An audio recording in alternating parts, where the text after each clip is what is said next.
जय हिंद, नमस्कार, good morning. स्वागत है साथियों आप सभी का इस वेरी इंपॉर्टेंट मनोविज्ञान की क्लास में। और जैसा आपने थंबनेल में देखा होगा कि इस क्लास में मैंने उन सिलेक्टेड क्वेश्चनों को शामिल किया है जिसको मनोवैज्ञानिक, जो विख्यात मनोविज्ञान के जो विशेषज्ञ हैं, उन टीचरों का मैंने इसमें उन विषय विशेषज्ञों का जो सिलेक्टेड क्वेश्चन है उन क्वेश्चनों को ही मैंने इसमें इस सेशन में समावेश किया है। तो साथियों आप एंजॉय कीजिएगा और जो भी फैक्ट आपको नया लगे उस फैक्ट को आप चाहते हो कि यार ये फैक्ट अपना अपन को लिखना चाहे तो उसको अपनी नोटबुक में नोट करते चलेगा।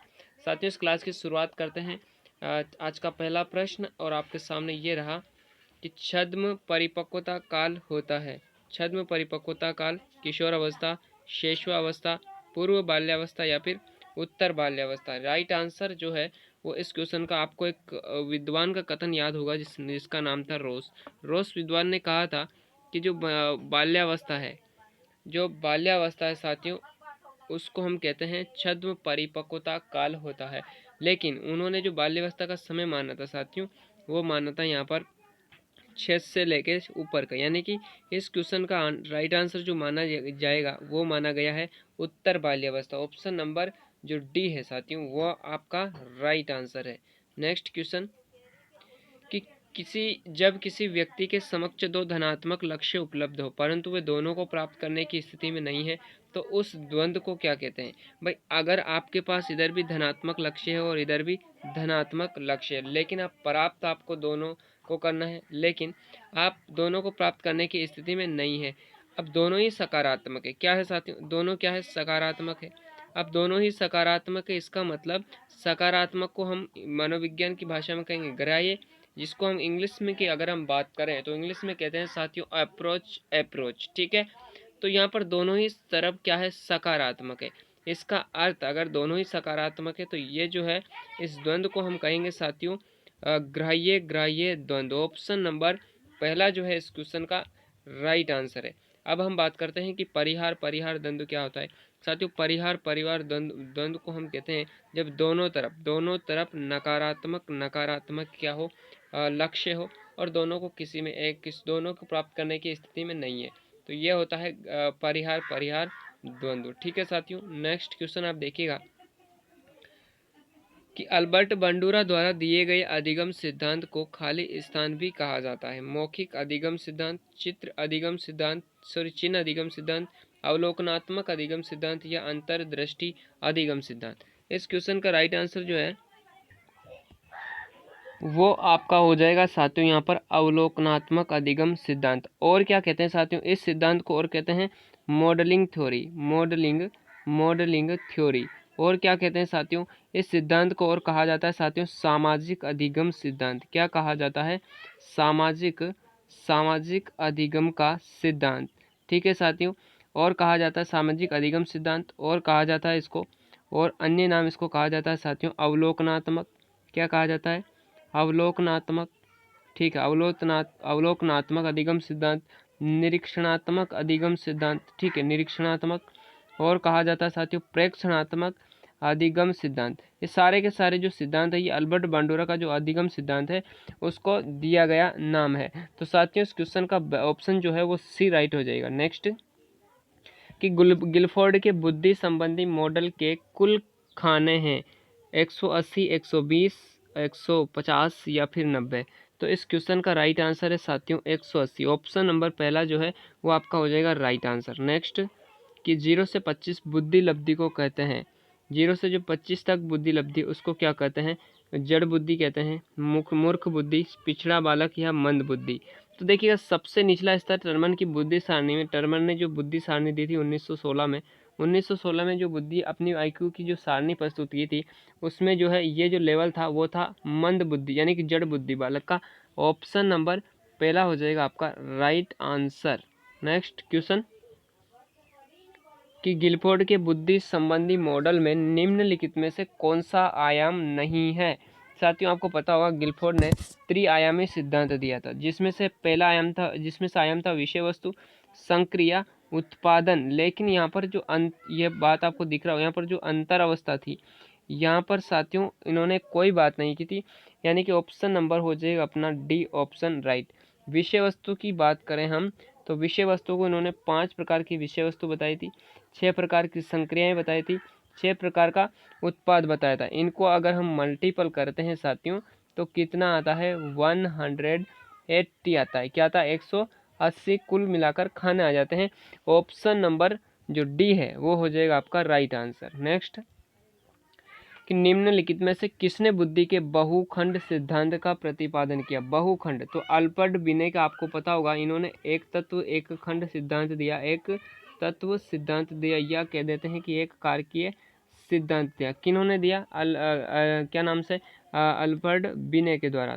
थॉर्नडाइक, थर्स्टन ने साथियों आपको पता होगा, इन्होंने समूह कारक जिसको हम कह देते हैं ग्रुप फैक्टर, क्या कह देते हैं, जिन्होंने ग्रुप फैक्टर दिया। स्पीयरमैन ने क्या दिया साथियों? त्रिकारक सिद्धांत। ठीक है, द्विकारक सिद्धांत और त्रिकारक सिद्धांत इन्होंने दिया, लेकिन थॉर्नडाइक के सिद्धांत को कहा जाता है बहुखंड सिद्धांत। ऑप्शन नंबर बी जो है साथियों वो है आपका राइट आंसर। नेक्स्ट कि कम्युनिकेशन शब्द की उत्पत्ति किस शब्द से हुई है? कम्यून, कम्युनिकेंट, कम्युनिस्ट या कम्युनिज्म। तो जो कम्युनिकेशन शब्द है साथियों इसकी उत्पत्ति हुई कम्युनिस्ट शब्द से। ऑप्शन नंबर सी आपका हो जाएगा राइट आंसर। नेक्स्ट शिक्षा में पंचपदी प्रणाली का प्रतिपादन किस विद्वान ने किया? शिक्षा की बात हो रही है। ऑप्शन पहला है अरस्तु ने, रूसो ने, हर्बर्ट ने या फिर प्लेटो ने। तो पंचपदी प्रणाली आपने देखा होगा, हर्बर्ट की पंचपदी में 5 पद इसमें आते हैं। इस क्वेश्चन का राइट आंसर आपको देखना है हर्बर्ट। सबसे पहला पद आता है साथियों प्रस्तावना। क्या आता है? तो पहला पद आता है साथियों प्रस्तावना, दूसरा आता है प्रस्तुतिकरण, प्रस्तावना प्रस्तुतिकरण, फिर आता है साथियों तुलना, फिर आता है साथियों प्रस्तावना प्रस्तुतिकरण तुलना, सामान्यीकरण आता है सामान्यीकरण, और साथियों पांचवा जो पद बताया गया है इनके द्वारा वो बताया गया था प्रयोग। क्या बताया था साथियों? प्रयोग इनके द्वारा बताया गया था। तो ये 5 पद है, यह इम्पोर्टेंट है, बहुत ही इंपॉर्टेंट है, आप इसको नोट करते चलिएगा। नेक्स्ट क्वेश्चन देखिएगा कि बहिर्मुखी प्रवृत्ति का विकास होता है, कब होता है? शैशवावस्था, बाल्यावस्था, किशोरावस्था या फिर कोई नहीं। तो बहिर्मुखी प्रवृत्ति का जो विकास होता है साथियों वो होता है आपका बाल्यावस्था के अंतर्गत। ऑप्शन नंबर बी हो जाएगा आपका राइट आंसर। नेक्स्ट कि निरुद्देश्य भ्रमण की प्रवृत्ति पाई जाती है। निरुद्देश्य की बात हो रही है तो ऑप्शन पहला है कि शैशवावस्था, किशोरावस्था, दोनों या कोई नहीं। तो साथियों इस क्वेश्चन में भी जो है विद्वानों ने अपना जो मत सही प्रस्तुत किया है, उनमें से इन्होंने राइट आंसर जो माना है वो माना है इनमें से कोई नहीं। तो फिर राइट आंसर क्या होगा? राइट आंसर है साथियों, राइट आंसर होगा आपका बाल्यावस्था। क्या होगा? राइट आंसर आपका होगा बाल्यावस्था।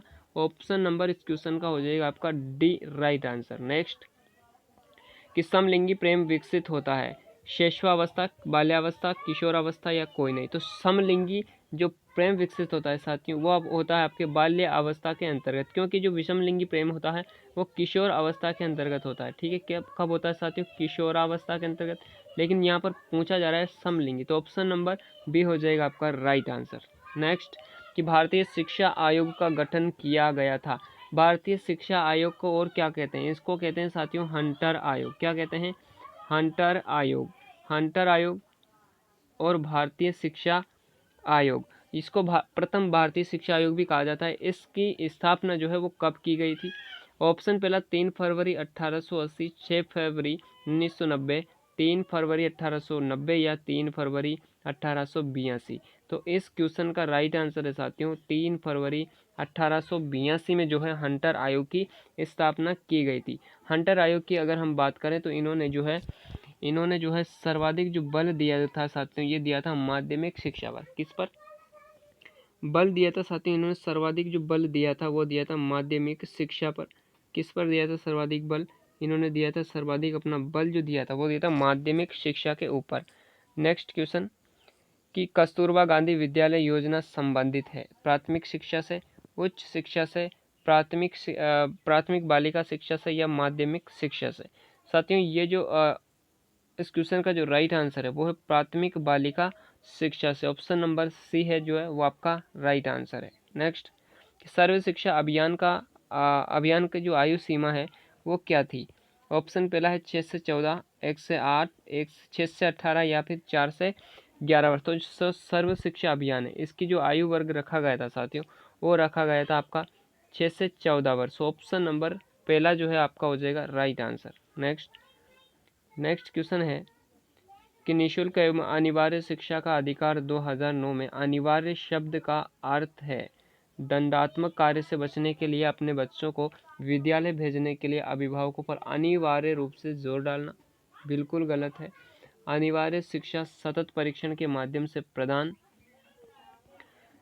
केंद्र सरकार दाखिले उपस्थिति और प्रारंभिक शिक्षा की पूर्णता को सुनिश्चित करे, या उचित सरकारें दाखिले उपस्थिति और प्रारंभिक शिक्षा की पूर्णता को सुनिश्चित करें। साथियों यहाँ पर उचित सरकारें आ जाने के कारण इस क्वेश्चन का राइट आंसर जो होगा वो होगा option number D. Option number D है वो आपका है राइट आंसर। नेक्स्ट क्वेश्चन कि व्यक्तित्व व्यक्ति की संपूर्ण गुणात्मकता है, ये कथन जो है वो किस विद्वान के द्वारा कहा गया था? मन, ऑलपोर्ट, वुडवर्थ या गिलफोर्ड?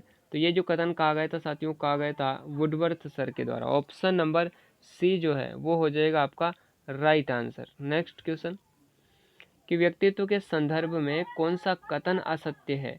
व्यक्तित्व के संदर्भ की पूछ रहा है, तो व्यक्तित्व वंशानुक्रम और वातावरण की संयुक्त उपज है। बिल्कुल सही है। व्यक्तित्व अपूर्व और विशिष्ट होता है, राइट है बिल्कुल। और व्यक्तित्व व्यक्ति के केवल बाहरी रूप तक सीमित है, तो ऐसा नहीं है। मैंने आपसे पहले भी बताया था कि किसी भी क्वेश्चन में केवल ही अगर आता है, ये जो शब्द का प्रयोग अगर होता है ऑप्शन में, तो आपको उस ऑप्शन को एकदम से 100% उसको गलत मान लीजिएगा, क्योंकि वही ऑप्शन आपका राइट होने वाला है, वही ऑप्शन आपका गलत होने वाला है। इस क्वेश्चन का राइट आंसर है सी ऑप्शन, क्योंकि यहाँ पर अगर आपको यहाँ पर केवल शब्द देखना है तो केवल बाहरी रूप नहीं होता साथियों। ऑप्शन नंबर सी जो है वो आपका राइट आंसर है। नेक्स्ट,